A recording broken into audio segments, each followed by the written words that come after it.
Hendricks Field in Central Florida.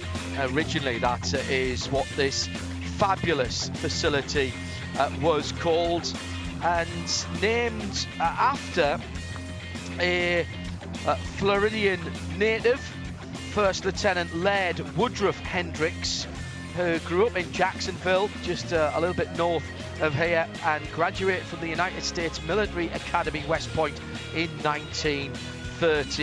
And he was commissioned in the Army Air Corps and came to the UK, and about 3 miles from where I'm speaking now in the UK was killed training RAF pilots at RAF Polbrook in England, just south of Oundle, in 1941, just 3 days after he had arrived in July to train RAF pilots. That is how much history, that is how important this hallowed ground is, and I use those words absolutely advisedly. It's a 17-corner, 3 3/4 mile track that is steeped in history before it was turned into the race track in 1950, and of course since then as the home of American endurance racing, and indeed the home originally of the US Grand Prix. Well, it's just stacked up the records and the stories and the brilliant historic feeling that it brings to every single event here. Hello everybody, and welcome along to IMSA Radio and IMSA TV in the Haggerty Global Broadcast Centre. My name is John Hindorf. Jeremy Shaw is with me, and Shea Adam is our VP Racing Fuel Pit and Paddock reporter. Shea, qualifying sessions to come. Let us know what you know about GT Daytona, which will have the first 15 minutes. Well, we do have 13 cars slated to go out on track, everybody getting in their night laps last night. But of course, this is a category where you must qualify a silver or bronze driver. This weekend, we have 2 options as far as that goes. Shinya Mishimi, the last time he raced with Meyer Shank Racing in the 86 Acura, put the car on pole. That was at Michelin Raceway Road, Atlanta. And he's going to be trying to make it 2 poles in a row for himself in this car, doing it again here today at Sebring. In terms of the sister car, though, we can choose between Misha Goikhberg or Trent Hinman. Trent Hinman, who was on pole for the Sebring 12 hours a year ago, a little more than a year ago, to be completely honest, because it's not March, despite what every instinct is saying in my body. But Trent is... I don't believe that's his helmet. No, I believe that's Misha going out for qualifying duties. So it will be an interesting show from the Acuras, and everybody is watching the Acuras. They think there is a lot more speed to come out of those 2 cars. We've also got the Lexuses out on the pit lane, as well as the Audi. Now, Hardpoint actually had a bit of a day yesterday. They did manage to get up to 4th quickest in class. And Andrew Davis, who is the speed demon, he is the fast American man, Captain America, going out for qualifying duties for them. It's been a very up and down day as far as the 23 was concerned as well, because the Heart of Racing team comes in off of one of their best season results. They did test here back in March, but that was a very long time ago, and the car is a very different setup from what it was then. Darren Turner is joining Ian James and Roman DeAngelis, and I believe that is Ian, the 3-time Sebring 12 Hours winner, behind the wheel there. Both of the Lexuses, they swapped their 3rd drivers. We've got Michael De Quesada, who had been driving in the 14, is now in the 12, and Kyle Kirkwood, who had been in the 12, is now in the 14. But it's Aaron Telitz who's doing the qualifying duties for the 14, and he is trying to get yet another pole position. He's gotten 3 so far on the air, 4 for the car, but he's trying to get it done with his Lexus. The Wright Motorsport Porsche, this is an interesting story. They've drafted in Jan Halen to this car, and every time that Jan Halen has been in the car, it has done remarkably well. We're talking podium positions. So they're looking for the Endurance Championship as well as the Full Season Championship. But I believe that's the helmet of Jan Halen behind the wheel of the 16 Wright Motorsport Porsche. Ryan Hardwick, who is their bronze driver, by the way, has been doing a phenomenal job this weekend. Other cars where I know they're qualifying drivers, well, we've got Madison Snow in the 48 Paul Miller Racing Lamborghini and the 63 Scuderia Corsa Ferrari. That's Jeff Westphal and Cooper McNeil, who are the 2 applicable drivers. I believe it's Jeff who's doing qualifying. Green flag is out, so as soon as they cross the pit threshold, we'll find out whose names are on the timing screen. Thank you, Shea, for that VP Racing Fuels Pit and Paddock report. Jeremy Shaw with me here in the Haggerty Global Broadcast Centre as the cars drive out through the RFID readers so that Michelin and IMSA can identify exactly what tyres are on those cars. All clever technology nowadays. Gone are the days of marking them with a bit of yellow chalk or a little bit of, I mean, we've used Sancho whitener in the past. Oh, spin coming out of turn number 3 into 4 for the number 57 Acura. And now have their flat spotted there. Michelin's there. Just cold tyres, I think, Jeremy, coming out of the pits. They came out as a team, just too much right foot coming out of 3 towards 4. Yeah, looks like it. They're just a little bit too enthusiastic about getting going in this qualifying session, I guess. It's got 15 minutes. Yeah, it's a long track, of course, here, so we're not going to have very many laps around here with just a 15-minute session. You want to try and get your tyres up to temperature as quickly as you can, but that, that's not probably the best way to do it. So he'll be hoping that, I mean, it's pretty day, fairly early in the day here, though we don't have the sun out right now. There is some cloud cover, so perhaps the car would just kind of slid without doing any damage if he didn't lock up the tyres, which it looks like he probably did actually. But if he'd let the tyres roll, maybe there won't be a flat spot. So he'll be certainly hoping that's the case for this qualifying session. Well, they're coming around and waving side to side. As Jeremy says, it's a long lap. Shea Adam has more news from the pit and paddock in this VP Racing Fuel report. We had an incident last night where the Magnus GRT team was late to come out to practice. Well, as it turns out, they had a miscommunication as to which gearbox should go on the car. And rather than roll out for the night practice with the gearbox that had the shorter gears in it, which is not legal to run, they elected to wait and for the crew to put the new gearbox in. So they had to get a new gearbox. Well, why did they have to get a new gearbox? Because when they were here at Sebring in July, they kind of damaged the one that they were running in that race. So they had to get a brand new gearbox installed into that 44 Magnus Lamborghini.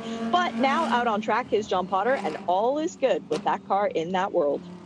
Right, good, excellent stuff, and well done by the team to pick that up.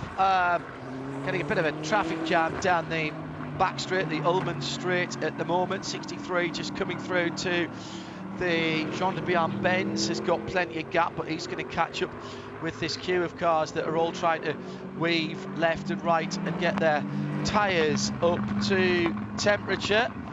We'll see different, I think some different, here comes the 63 by the way, just through turn 16 now and onto the back straight, and that car was up to pace and will have to go offline and dirty its tyres up. This is the WeatherTech car to get past the queue of cars, Jeremy, and I think race control will be looking at this, because that's not a good thing to see when somebody is already on the build-up or indeed a quick lap. Yeah, that's very bizarre. I mean, you don't often see that in the IMSA WeatherTech SportsCar Championship. These Michelin tyres are pretty durable.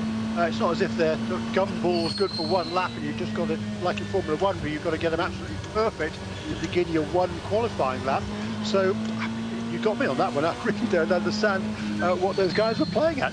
It was a very strange driving going on there. But in the meantime, we're going to get some of these other guys to get down to business. And it's going to be a pretty interesting session. I think we saw yesterday there was absolutely nothing to choose between all of the cars, it seemed like, in GTD. Super close lap times, and we saw, I think it was 9 different cars in the top 9 positions, 9 different champions in the top 9 positions in GTD practice yesterday. So it's absolutely anybody's guess who is going to end up on the pole position at the end of this 15-minute session, of which we're already, with hardly anybody really completing yet a representative lap, a third of the way through it, just 10 minutes and a couple of seconds remaining.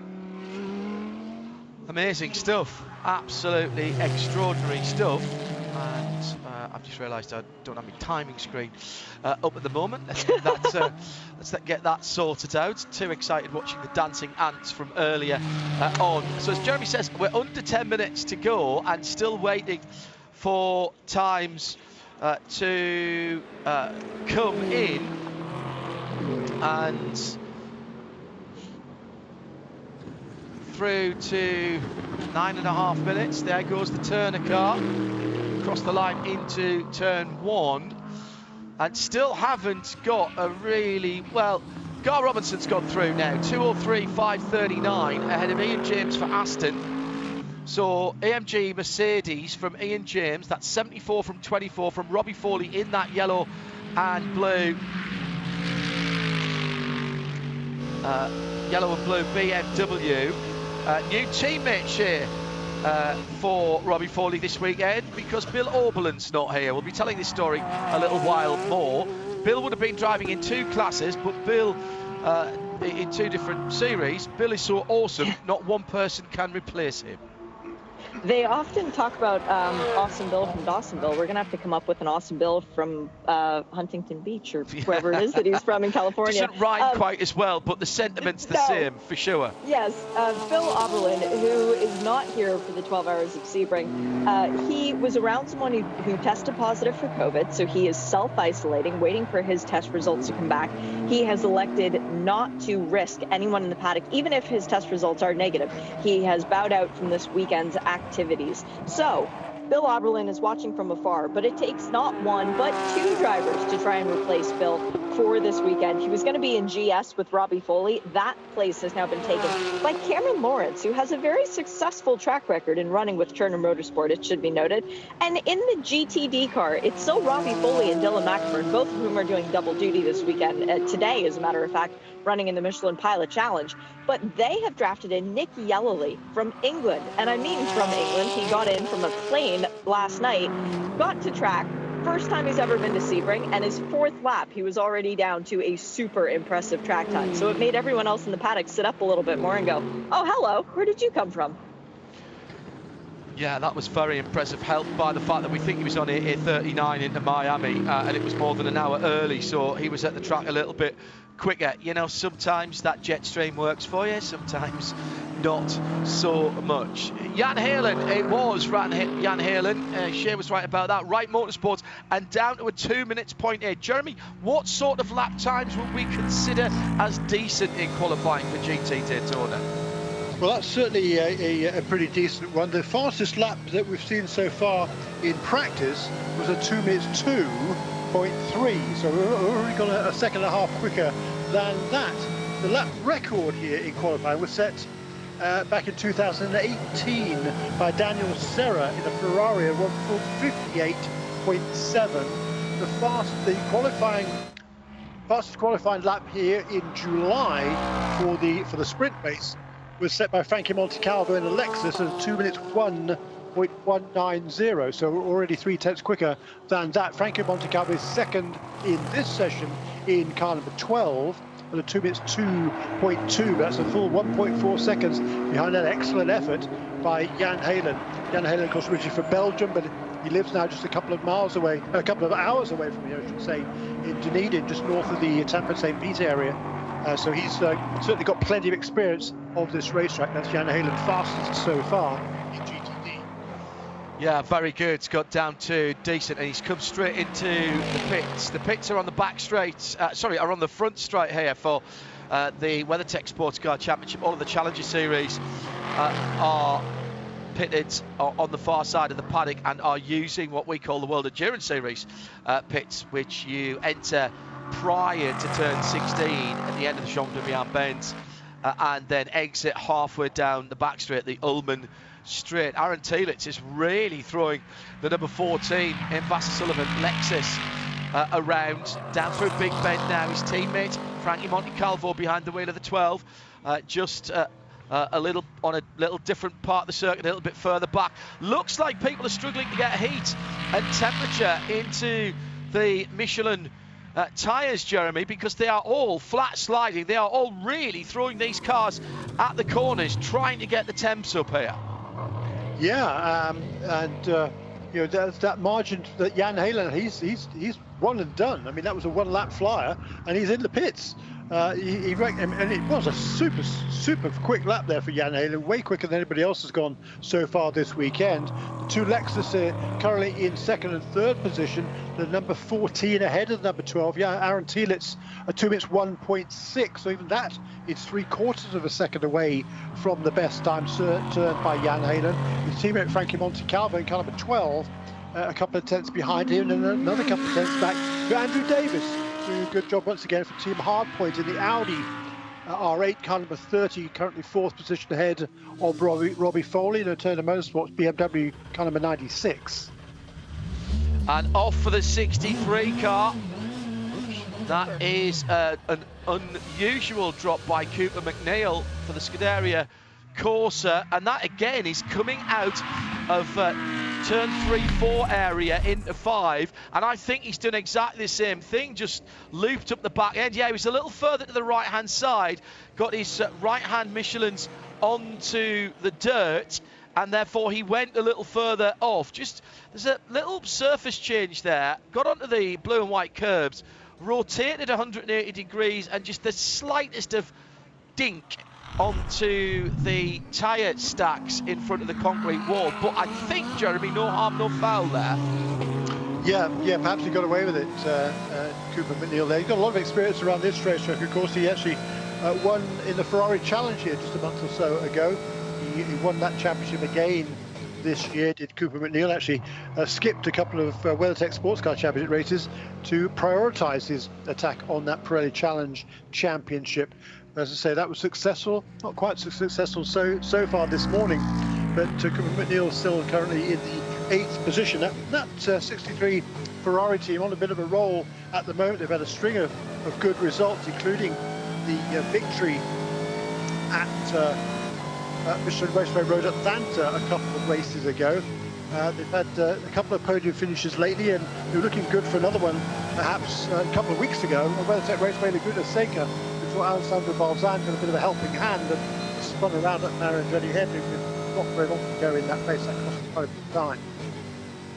Jeremy Shaw, he's with me, John Hindhoff. We're in the Global Broadcast Centre, the Haggerty Global Broadcast Centre.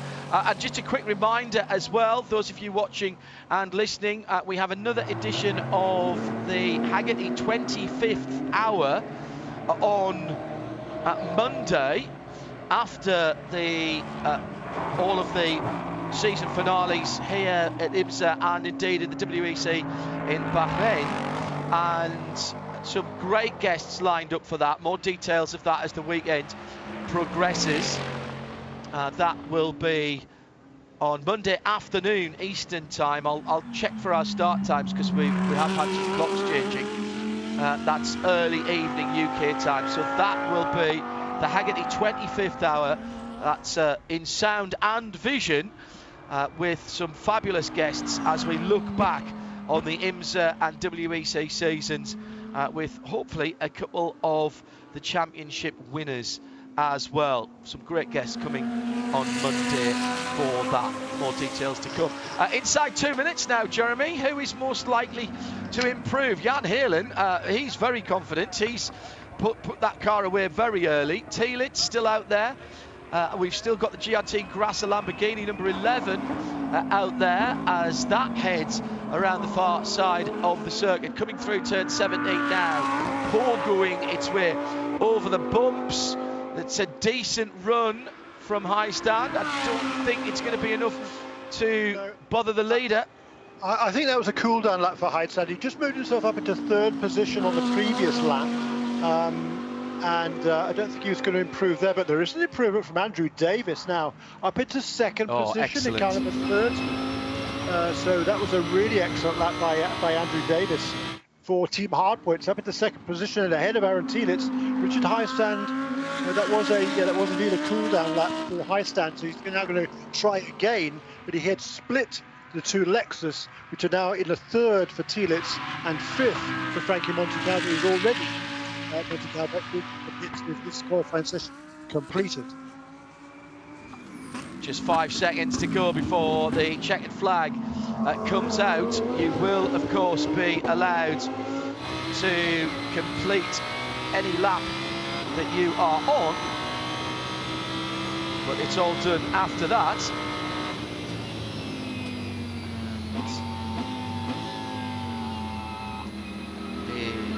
Just waiting to see as the checkered flag is now being thrown, Jeremy.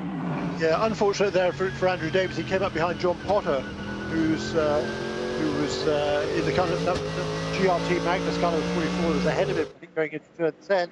I think Andrew Davis realised he wasn't going to get past. It was going to cost him time trying to get past, so I think he's probably backed off. So I think Andrew Davis is not going to improve. That was the checkered flag taken by Gar Robertson, who did improve on that final lap, but did not improve his position. He will remain 10th in Canada 74.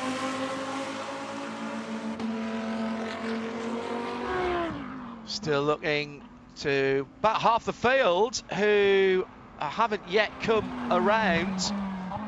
And Cooper Mcneill still trying to improve and has done a fastest first sector for him, but it's not a great middle sector as he, I think, has backed out of it now. Yep, I agree. And who else? Aaron Telitz has taken the checkered flag. He did not improve last time around, 201.701, so within a tenth of a second of his best lap for Telitz, so that's promising. 2 quick laps for Telitz, but a full 3/4 of a second behind Jan Helen's almost certainly pole-winning time. This will be Jan Helen's first ever pole position in the IMSA WeatherTech SportsCar Championships. He set a couple of fastest laps, including one earlier this year, but this will be his first pole position for the now 40-year-old Belgian. Shea Adam has this VP Racing pit and paddock report with our pole sitter. Well, congratulations, Mr. Patrick Long. It's been a while since we've gotten to chat to you, but you and Ryan Hardwick come into this weekend at Sebring International Raceway with a shot at the championship. This is exactly what you needed, isn't it? Yeah, we're really happy to start it off this way. It was a long day yesterday. We threw a lot of things at the car, and Bobby Viglione hit his marks this morning. Of course, Jan Helen, big credit to him for a massive lap. We went aggressive on our air pressures and basically told Jan he had 1 lap to make it happen, and typical Jan, he delivered. We go back to 1998 as really close friends, and I'm just so proud of the whole effort. And tomorrow is another day, but for today we're going to celebrate this and focus in on trying to win this championship. How much of a extra bit of a comfort is it to you to come to a track where you've already got 2 wins in this legendary race? Yeah, that always helps, but Sebring is a track that humbles you every single time you visit. You can't really rest on your laurels, but it's going to be an intense day. Ryan Hardwick has been progressing every single weekend this year, and it's been an honor to see him grow. And it hasn't been since Patrick Dempsey that I've felt as much sort of accomplishment and watching someone fulfill their hopes and goals. He's been testing here more than anywhere else this year because of COVID and everything else. So we like our chances. He's a big part of this effort. Of course, Jan, his name and pace speaks for himself, for itself. And I'm just trying to keep up with these boys. Well, thanks for chatting with us, and Patrick, good luck tomorrow. We miss seeing you. Thanks. Good to talk to you guys. Hopefully we'll be chatting again in about, 36 hours or so.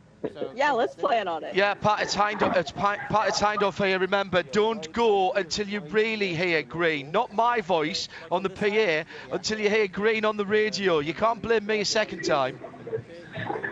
Yeah, I could not believe that. I mean, people wouldn't believe me that I told them that. I don't know how you got that story, but yeah, the mic was open. They were waiting to call green, and I heard green, but of course that was your amazing voice coming through my engineer's radio, and so I had to go and then back off and made a mess of that last restart at Laguna. But regardless, we're here with a shout. We're the small team, one private car against a couple of big factory 2-car efforts. So we love being the spoiler. We're enjoying our racing, and win, lose, or draw tomorrow. We came to play, and here we are. Good luck, mate. Be safe. Thank you. That's a great new entry to the Racing Drivers Book of Excuses there, Jeremy. I went on the gut of green because Hindhoff, 8,500 miles away, said it. Call that one. That's extraordinary. Great to hear from Pat Long there in the Wright Motorsports Porsche. Pole position for that car then by 0.7 of a second, which is a very, very decent margin indeed, Jeremy Shaw. Got it, thanks. So that's the first of 4 pole positions to be handed out. And Adam, we get the GT Le Mans coming up next. There's a few people here and a few cars here that are going out for their final time of qualifying.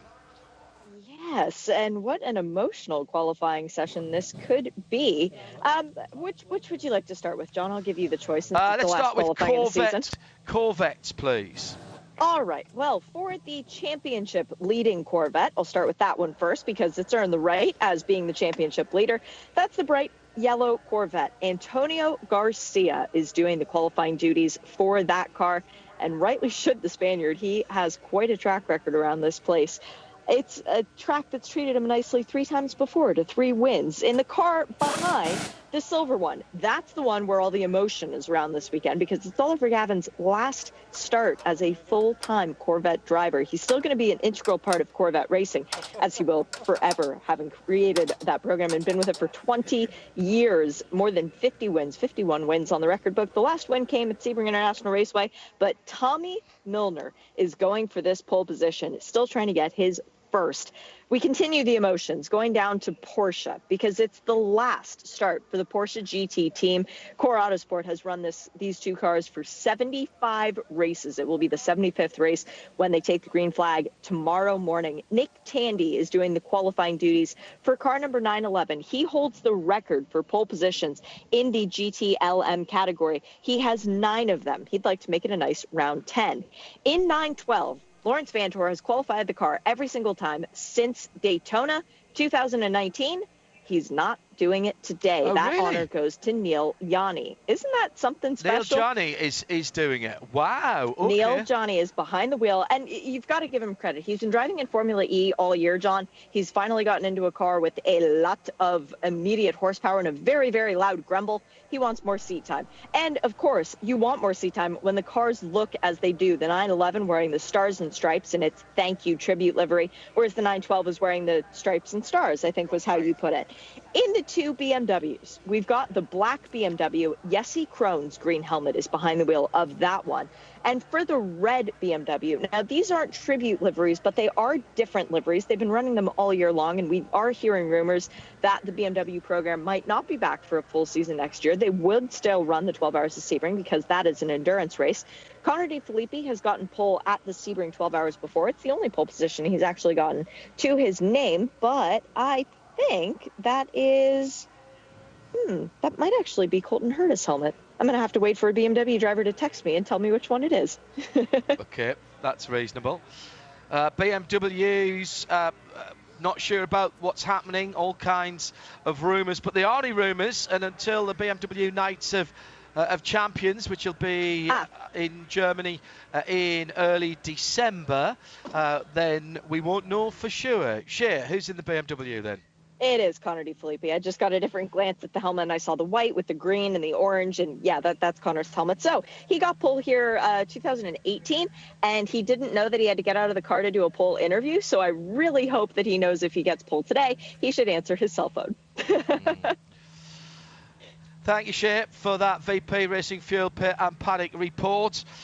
Jeremy, GT Le Mans, I mean, you could actually just put the numbers on a piece of paper and draw one out of a hat for pole position here. It's been spread fairly well throughout the half dozen cars that we've got in this category in 2020. Yeah, that's right. They've been sharing out amongst themselves. The fastest lap we've seen so far this week was set in the second session yesterday, 157.9. That was by Lawrence Vantor in kind of a 9:12. The lap record here, qualified lap record, was set in July by Jordan Taylor in the number 3 Corvette at 155.634. So, as you say, there's all sorts of great reasons for just about everybody to try and get the pole position here this afternoon. Talking about the fact that this is the final race for the Porsche GT team. 74 races they have done of the total of 75 that have been part of this IMSA WeatherTech SportsCar Championship since it was formed in 2014. So the one race they didn't do, of course, was Charlotte a couple of months ago as a result of several team members testing positive for COVID-19 after the previous week's race. So they missed out on that race. It means, therefore, that the only drivers that have taken part in all 75 races in GTLM since 2014 are now Antonio Garcia, Oliver Gavin, and the BMW as well. Oliver Gavin, of course, he scored his, as Shay was saying, his most recent victory was right here at Sebring. Got a lot of success here in the past as well. The most successful driver here with 6 wins, not including the win here earlier this year. I think 12 wins here. And of course, Oliver Gavin also, that win was his 49th in American top-line SportsCar racing. Another one here, I think it's a nice round 50 to wrap up my career with that racing. Wouldn't that be cool? Hello to Kevin Payne and to everyone else who is tuned in. Live in sound and vision, of course, radio-show.co.uk. And we've just tweeted the link about 15 minutes ago, but I've tweeted it again. And it's running perfectly. I've just checked that. There's no blocks or breaks on qualifying. Of course, if you're in the US for the race tomorrow, then if you want live coverage, that's the radio coverage on RS2 IMSA Radio, also on XM Sirius in the US tomorrow, and we've got WWOJ listening in as well and broadcasting, although they will be inserting their own breaks. If you want pictures, and then you'll have to wait until the highlights come out on NBCSN. I'm sorry, I'm talking complete nonsense. NBCSN live in the States tomorrow for the race, of course. WWOJ 99.1. And that is where you can listen in around the circuit tomorrow. There is something about the acoustics here, Shea Adam, that always makes all the cars sound live. I don't know whether it's the concrete, whether it's the fact that we have fewer people trackside this year to this event, the Mobil 112 Hours of Sebring, to soak up the noise. But those Porsches sound shriller than they have done in the 19 version of this car, almost like the previous version. Yeah, they really, really do. They have a very specific whine to them, and I don't mean that in a bad way. I mean it in a good way, quite frankly, because it stands out so much from every other car on the racetrack. But it's true, when they come down the front straight, the way it reverberates off the concrete is very similar to the way it sounds at Le Mans, which is appropriate enough. But you're right, John, the fact that there are fewer fans here than normal, and albeit just a few fewer fans than normal, it's very different when you hear them here during testing to when you hear them here during a race week. But even this weekend, there's just something about the music coming out of those Porsches that just stands out to be specifically different. Yeah, just check the streaming video, it's working fine. Kevin, if you are tuned in, just go to the link that I've just tweeted you, personal service here from the Haggerty Global Broadcast Centre. Still waiting for the times to come in, and a function of the 3 3/4 miles around this Sebring International Raceway that you're not going to get a lot of laps in. And as ever, Jeremy, the Porsches are the ones that go out first, but I can't imagine people are going to hang around too long. Normally it's the BMWs that come out last. Yeah, normally it's the Corvettes that go out. Yes, you're right, yes. The green flag shows. The Porsche out right now. Yeah, track conditions obviously pretty good. In the GTD session, we saw Jan Heylen turn a lap a whole second and a half quicker than anybody managed yesterday, which is pretty remarkable. Jan Heylen to get that pole position. It's going to be interesting to see now who can do what here. The fastest lap of the weekend so far, 57.9. The lap record, though, 55.6 for qualifying. So we'll see if we can get anywhere near that this afternoon.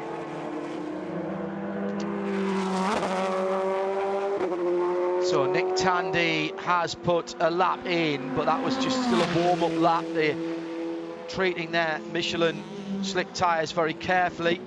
GT Le Mans unique, of course, because they have a choice of compounds. The GT Le Mans, the only class that runs on what are sometimes known as confidential tyres, so not a single tyre for the whole class.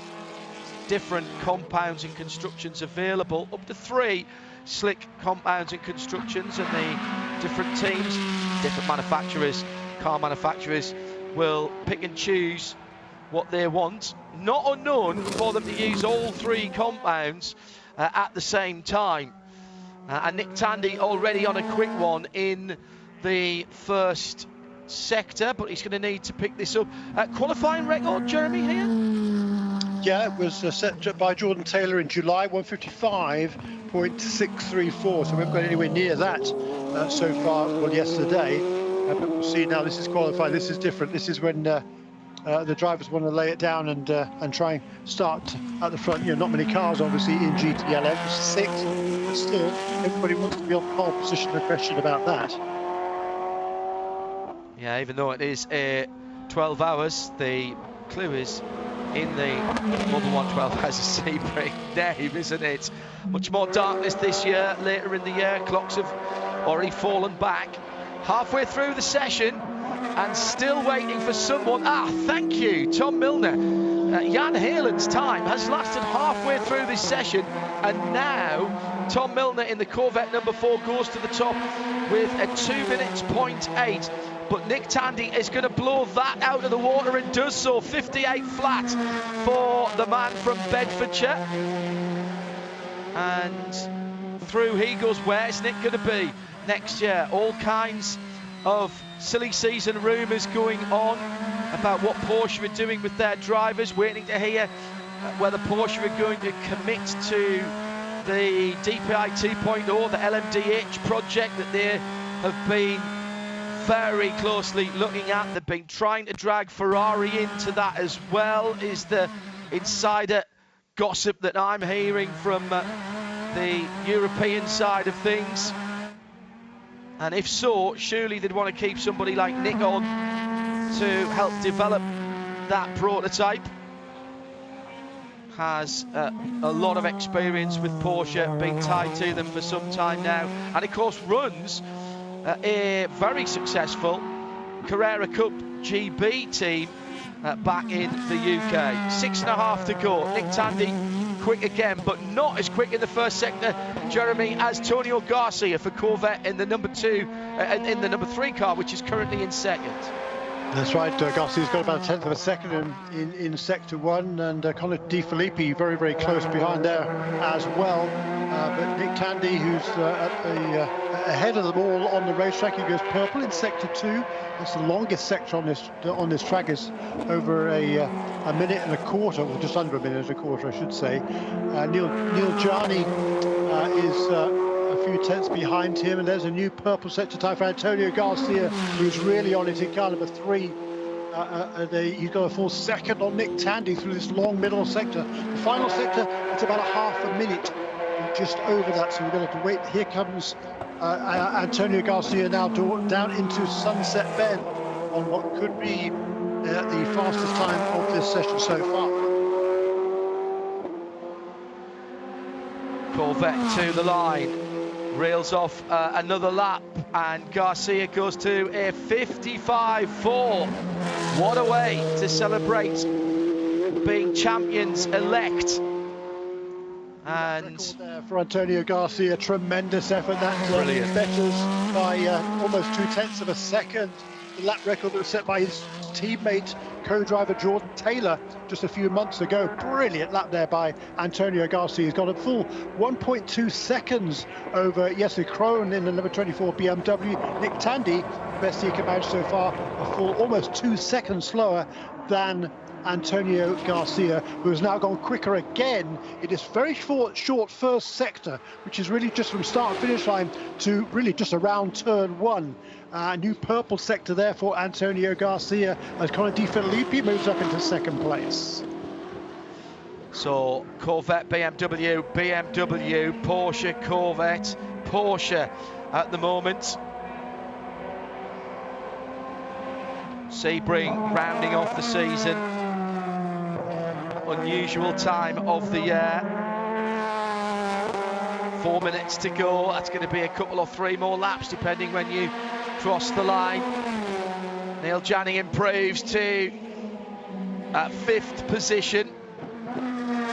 Goes into turn one in the Stripes and Stars car. That's the 912. The 911 is the Stars and Stripes. And when you see pictures of them, you'll understand why I describe them that way. Another good lap in prospect for Antonio Garcia. He's over 0.9 of a second ahead, and when he put the lap in, he was 2 seconds ahead of everybody else. Runs all the way out to the wall on the exit of turn 17. 3.5 to go as he crosses the line and does not improve. 55.8 there for Antonio Garcia. It's still half a second better than anybody else has managed, but it doesn't get close to his own best time. So just a tremendous effort by Antonio Garcia. 3:01 to go. Keep an eye on this time. The black number 24 BMW going across the line to start another lap for Jesse Krohn into turn 3. Looks like that BMW's got a decent front end on it, and that's the way a lot of drivers like it in qualifying. The car very positive on turning, can be very tiring and wearing to drive that if the car is loose at the back during a double stint possibly in the race. But that BMW looking fairly well settled across the bumps as well. That shape of BMW has really grown on me down through the years, and I'll be sad to see that one go. BMW preparing a revamp of their GT cars, already launched the new M2, which will be the entry level, replacing the 240M. We've got a new M4 GT3 car coming, is what I've heard from BMW, to replace the M6, and who knows what the future is for what is now one of the older cars in GT Le Mans or GTE competition, the BMW M8. Of course, BMW unique in the fact that it's 4 GT platforms at one stage were 4 different chassis. Tandy into the pits will be no better than 5th position ahead of Neil Janning for Porsche in 6th. That's not where they want to start. Cross the line for the 24, Jeremy. Antonio Garcia in the pits as well. All the other drivers improved on the last laps, except for Tommy Milner, who didn't quite go as quick as he had previously, but only by 1/10 of a second. Conor De Filippi and Jesse Krohn both improved their lap times last time around, but still it's De Filippi 6/10 behind Garcia, and his teammate Jesse Krohn another couple of tenths behind him as well. So it's looking good now once again for Antonio Garcia, with just about a half a minute remaining in this session. De Filippi now also into the pits. The number 25 car is done. It looks like the 24 car is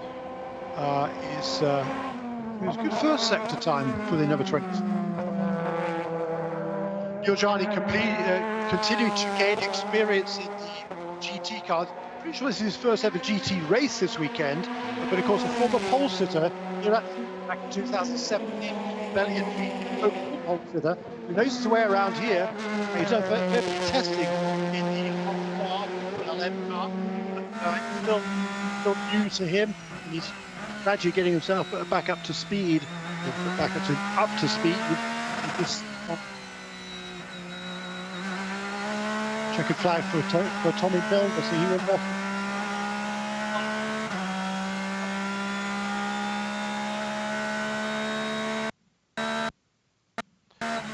So checkered flag out. Who's still on a lap? Krohn, I don't think he's going to improve. Gianni, I think, using this just as a bit of extra practice, to be honest. Yep. And I think that's very sensible. It is a 12-hour race, let's not forget that. Sunshine again on the back straight for the number 24. Jesse Krohn is off the power. He'll peel off right-handed as he comes out of turn 17, so he'll get the worst of the bumps as he holds the car to the right. Yes, he does. And yes, he does. Yeah, that's a great lap, though, by Antonio Garcia for yet another pole position. His sixth overall, his second this season. He was purple in all three sectors, so fastest in all three sectors for Antonio Garcia, but it's a middle sector, that long middle sector, all the way from the extra turn one all the way around to after the tower turn. Probably at 12 seconds, he had a half a second at least on everybody through that middle sector, so a great lap by Antonio Garcia. And here's a good little bit of trivia for you. The two pole sitters so far, Jan Halen and Antonio Garcia, both celebrated their 40th birthdays this season. That age is not a factor in a race. You get quicker, I reckon. You're absolutely right. When you see the pace of some of these guys, they just keep going. Absolutely outstanding stuff. No improvement for Gianni then. He'll start sixth. Tandy in fifth. Fourth for Corvette and Tommy Milner. Two BMWs third and second, so on one on the front row, one on the second row, and pole position for the champions elect, the number 3 squad from Chevrolet Corvette. And Antonio Garcia is heading into the pit lane, and she will have this VP Racing Fuel report with the teammate of the driver who's just set pole position. She. Jordan Taylor, you must be getting used to these phone calls. Positions this year. You got the pole at Sebring in July. It only had to be fair that Antonio gets it now, right? Yeah, I just can't believe he beat the lap record again. I mean, after yesterday, the lap time seemed so far off from when we were here in July. And I mean, we were also struggling a little bit just on our own with car balance. So I think the guys made a couple of huge changes overnight, kind of as an experiment to see for the race.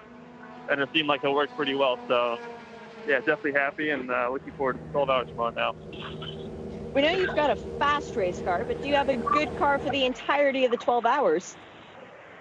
I think so. I mean, we'll have to wait and hear what Antonio has to say about the car and the changes. Yesterday, the car was what it was, and we felt like we were kind of limited on a couple of areas, so we made a couple of big changes to kind of open that up. And it seemed to be good over one lap, but, you know, the 12 hours is a much different story, so we'll have to wait and see. Well, you've already got the championship clinched, so now all you have to do is go out and race to win the race. Is that a comfort for a driver? Yeah, definitely. I think, you know, when they announced 12 hours was going to be the final race, you know, these championships always come down to the wire. So it was definitely going to be stressful. So for us to come here and just be able to race for the win, it's huge. It takes a lot of stress off, and, you know, we can, you know, be open to taking a little bit more risk on track and with strategy. Thanks, Jordan. Congrats for today, and good luck tomorrow. Thank you. That's our pole sitter there with VP Racing Fuel Pit and Paddock report. Shea Adam with the reporting. Antonio Garcia just getting Jeremy Shaw better and better, and has forged a very strong relationship very quickly with Jordan Taylor, and they've become, well, formidable this year, haven't they? Yes, indeed they have. It's been a fantastic year for that whole team. You know, it's a brand new car at the beginning of the season. and it's been fast from the word go. They've done a super job with it. They've a lot of testing and development, of course, before the season started. But it's been a magnificent season for that team.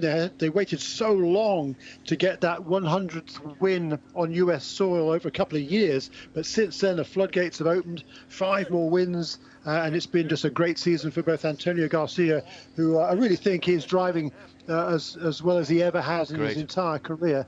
And that was a brilliant pole position for Antonio Garcia. Hello to Nicholas, who's tuned in from Rosario, Argentina, at IMSA Radio. If you'd like to get in touch with us, where are you watching and or listening around the world? Hello to you all at the circuit, and thanks again to Tyler Norling and the rest of the IMSA technical team for making sure that you're hearing us at the track as well beyond the environs. Well, it's the traditional bright yellow and silver grey of Corvette Racing that will be on pole position with the BMW number 25. I suppose you would call that the traditional BMW colours as well, white with the M Motorsport stripes on it. Row 2 in GTLM will be the black BMW, the number 24, with the silver grey and yellow Corvette number 4.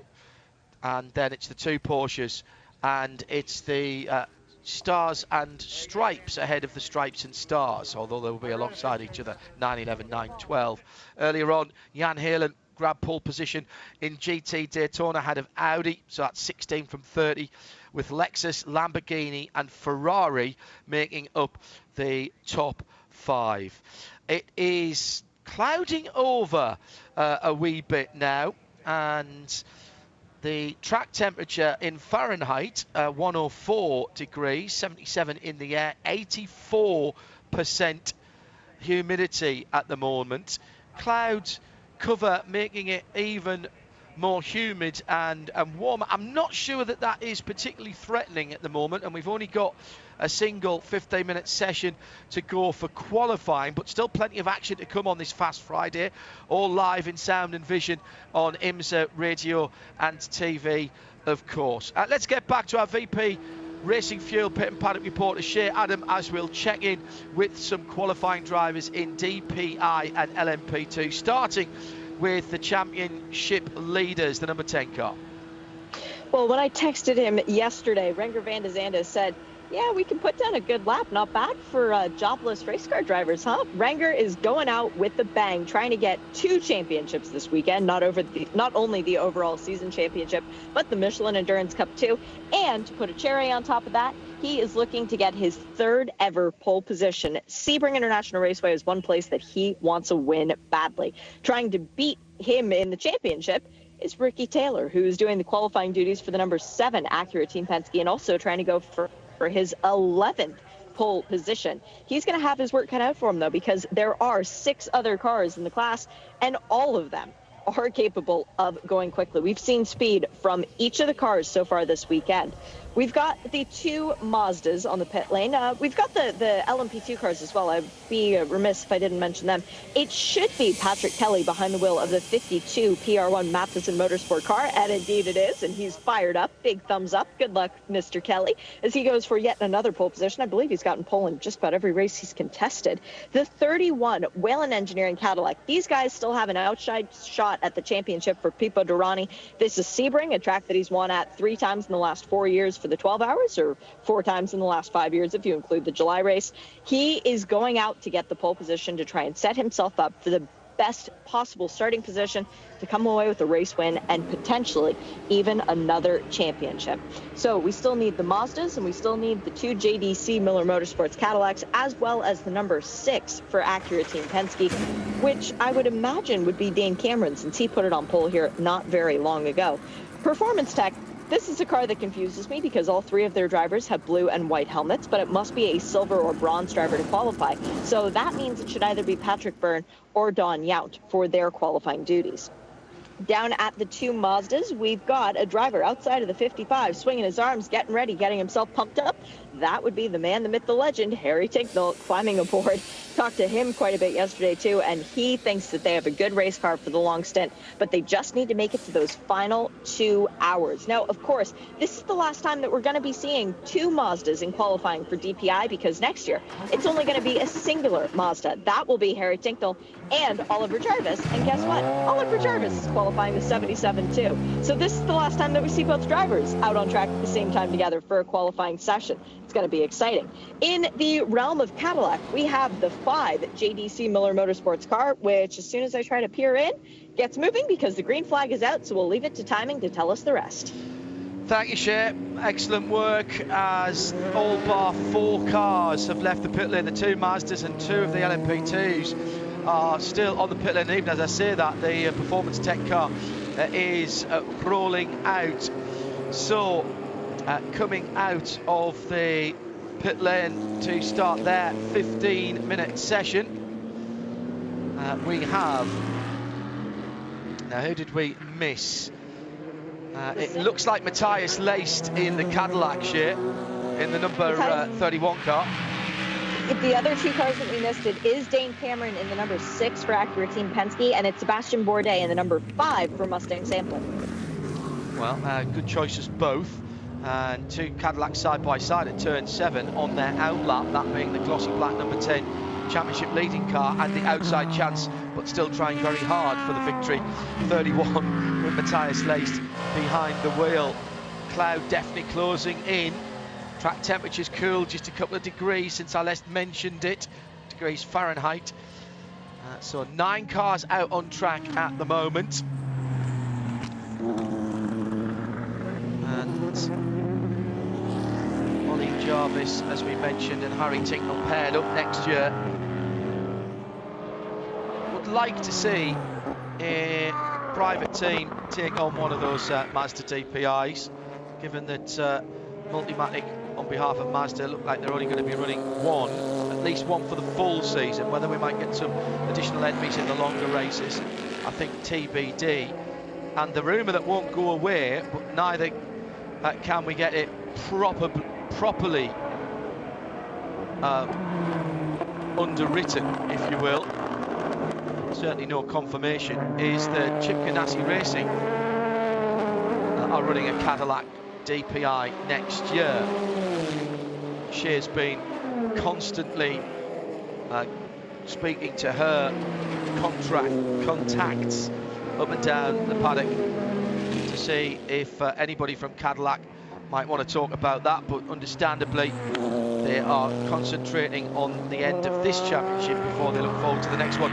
Although, in fairness, Jeremy Shaw, whilst the cars are just getting up to speed here, not missing any action, it's not that long, is it, when you think that we're well into November. We normally have a test sometime in early to mid-December at Daytona, and then the Raw before the 24 is the first week of January. Yeah, you know, it'll be here before you know it, that's for sure. I mean, it seems like a reasonably long break, but it really isn't. You know, the teams will be right back in action. You know, the 2 Acuras, they'll be running this weekend, of course, with Acura Team Penske, but on Monday morning, the new teams for next year will take delivery each of a couple of these Acuras. There's 4 of them in total, 2 race cars, 2 backup cars. 2 of them will go to Ray Taylor Racing for the next Minolta team, and the other 2 to Meyer Shank Racing. They will be picked up on Monday morning, and you know, they will have not that long to get fully familiar with those cars before they have another for the preseason Raw test at Daytona, which is only less than a couple of months away. Yeah, and I did say normally we would be tyre testing at Daytona in December. That will not happen this year because of the pandemic, because of the virus.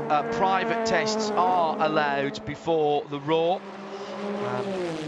We'd be normally a month into the off-season for the prototypes now, although we have had the Michelin Encore around about this time in November. Sebring at this time of year for the Mobil 1, 12 hours. Unusual, shall we say, but you know, what else can we say about 2020 that hasn't already been said? I'm just very happy that we've got a field of cars to talk about here, and everybody concerned. Let's celebrate the fact that these teams, their partners, the drivers, and all the sacrifices that have had to be made by team members, staying away from their families, and of course all of the partners of IMSA, the promoters and the tracks, have managed to get what has amounted to a full season done in remarkably short time, and how flexible they've had to be. Right, starting to get some times in. Jeremy, qualifying records here are what? Yeah, the lap record was set last year by Dane Cameron at 1:45.865. The fastest, the qualifying pole time from July this year was Pipo Derani in the Cadillac at 1:46.7. The fastest lap we've seen so far yesterday was at 1:47.4. That was in the middle session by Renger van der Zande in the number 10 Konica Minolta Cadillac. Little mistake by Dane Cameron, just a grassy and muddy moment. Already under 10 minutes, and the distinctive rat-a-tat-tat of the anti-lag system on the 4-cylinder Mazda engine as it goes off throttle, just to keep the boost up. Down through the gearbox for the number 77, Ollie Jarvis turns in right-handed in front of the hotel through turn 7. Far side of the circuit from the pit lane. Heading up towards turn 10. And again, that off-throttle rumble or rattle, that's absolutely standard. Did notice that the Red Bull with its Honda engine in Formula 1 practice today had a very distinctive anti-lag rat-a-tat-tat on it as well. Won't say any more about that in case you've got that on DVR to catch up on later on today. Go ahead, Jeremy. No, just see the Mazda, they're really on the edge. Yeah, very much so. The curves, they're really hanging that car out. Is Oliver Jarvis coming up now to complete his first flying lap. It's Ricky Taylor who leads the way with a 1:47.148. That's already the quickest time of the week so far. And if you're going to put the quickest time of the week in, putting it in qualifying is a good time to do it. Ollie Jarvis on pole at the Rolex 24 Daytona, the first race of the season. Would be an interesting way to get the bookends to the season. I got pole at Daytona and Sebring. Okay, so good start of the season, no first and last race of the season. What? Oh, that must be 2020, was it? When you're telling the story of that season. To the line, Acura, Ricky Taylor with a 46.9. Yeah, quicker again then for Ricky Taylor by a couple of tenths of a second. Puts him half a second clear of Renger van der Zande, who's had a poor middle sector this time around. He had a good first sector, but not the middle part of the track, so that's made a mistake somewhere around this lap. I don't think he's going to improve this time. Pipo Derani up into third position, 1:47.454. That's just 7 thousandths of a second away from Renger van der Zande, but now Dane Cameron up into second position in a second of the Acuras at 1:47.1 for car number 6. It's Jeremy Shaw. He's with me, John Hindhaugh, in the Haggerty Global Broadcast Centre. Shea Adam is our VP Racing Fuel Pit and Paddock reporter. Sebring International Raceway, 6.5 minutes to go. Prototype qualifying. Patrick Kelly, by the way, with a 51.3 is the better part of 2 seconds ahead in LMP2. He's been very impressive this year every time he's come out. But how about this in second? Naveen Rao, Jeremy, in second position for the number 51 Orica, and fair to say he does not have the experience in this car of some of the drivers around him. Very true. Very first time in a P2 car for Naveen Rao. He won this year's IMSA Prototype Challenge Championship, which was the LMP3 cars. He's rewarding himself with an opportunity to drive the LMP2 car here this time for the first time, and it's car number 51 in the Inter-Europol racing entry, and he's doing a good job there. He's had a couple of pole positions this year in the prototype challenge, so he's had good speed, a couple of wins on his way to winning the championship with Matt Bell, with whom he's co-driving this weekend. And that's a good effort by Naveen Rao.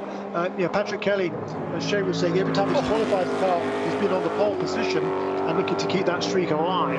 Renger van der Zande bringing an exclamation from me as he went round the right close to the wall on drivers, right on the inside of turn number 17. In fact, I mean, bounced away from the wall. If he hadn't bounced away from the wall, I think he would have grazed the wall with the right front of that car. That is a huge bump right on the inside. I don't remember normally seeing the Daytona prototypes quite that close to the wall in the middle of turn 17, but Renger may have thought he's found something. Third at the moment, and what, a half a second, not even that, a couple of tenths of a second away from the pole position, and even less than that, 16 1/1000ths away from a front row start in that glossy black number 10 Konica Minolta Cadillac.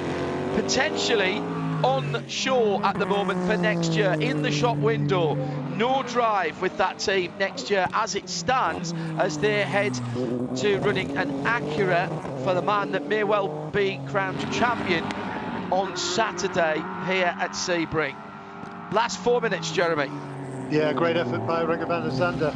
Sebastian Bourdais somehow manages to squeeze the number 5 car in between the number 10 and number 31 on the timing chart. So Cadillac in 3rd, 4th and 5th, covered by I guess a couple of tenths of a second. Pipo Derani is behind Renger van der Zande, and Sebastian Bourdais. It's been a pretty difficult second half of the season for the number 5 team, so that'll be encouraging to see that lap time from the Frenchman there, Sebastian Bourdais. 4th quickest at the moment, so it's Acura, Cadillac, and the big surprise for me, the Mazdas. 6th for Harry Tincknell, 8th for Oliver Jarvis, all of them within a second of that pole time set by Ricky Taylor. And I certainly would have expected to see the Mazdas a little bit higher up the order than they are right now. The Mazdas are 20 kilos lighter than they were when they were here in July, but they don't seem to have the same sort of speed, at least at this stage. But we've seen earlier this year the Mazda have been super quick in qualifying, and perhaps not so much in the race. So maybe this weekend is going to be the other way around. That's for sure. That is what that automatic team is hoping for the Mazda Motorsports entries.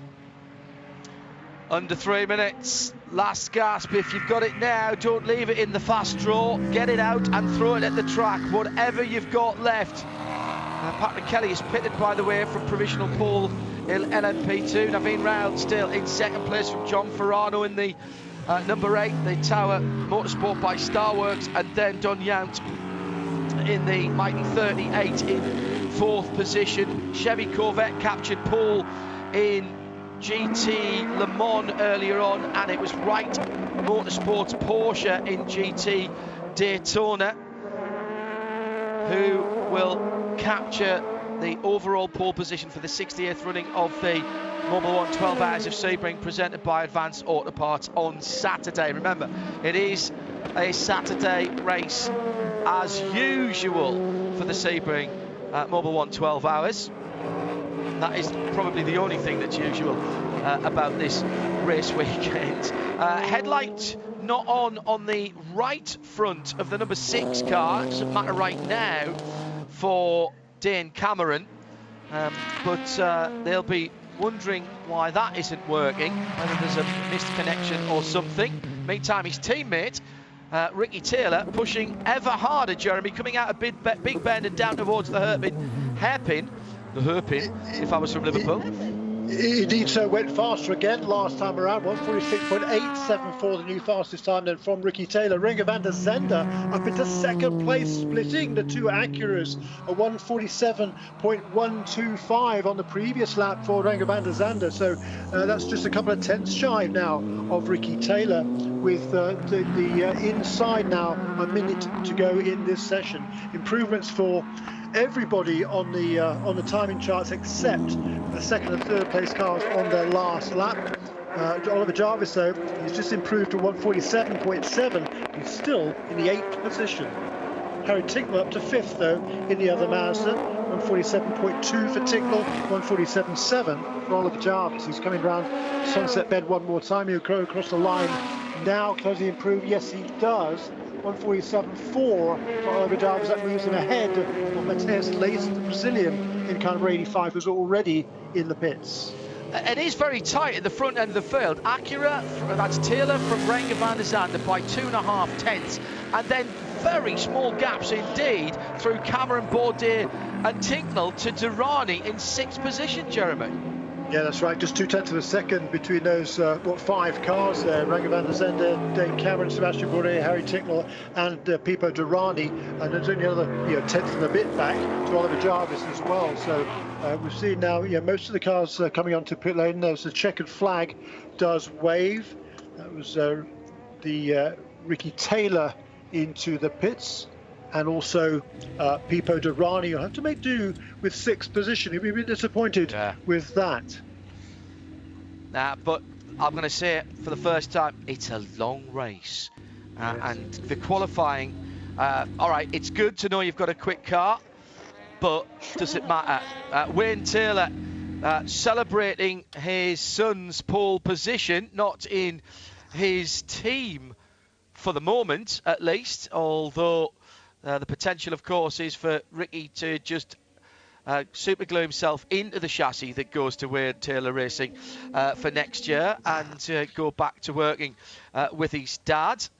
It's going to be an interesting day tomorrow for Wayne Taylor, for Ricky's dad, because he always wants his son to do well. But the bad news is that his own car, Wayne Taylor's own car number 10, that'll start 2nd on the grid behind his son Ricky.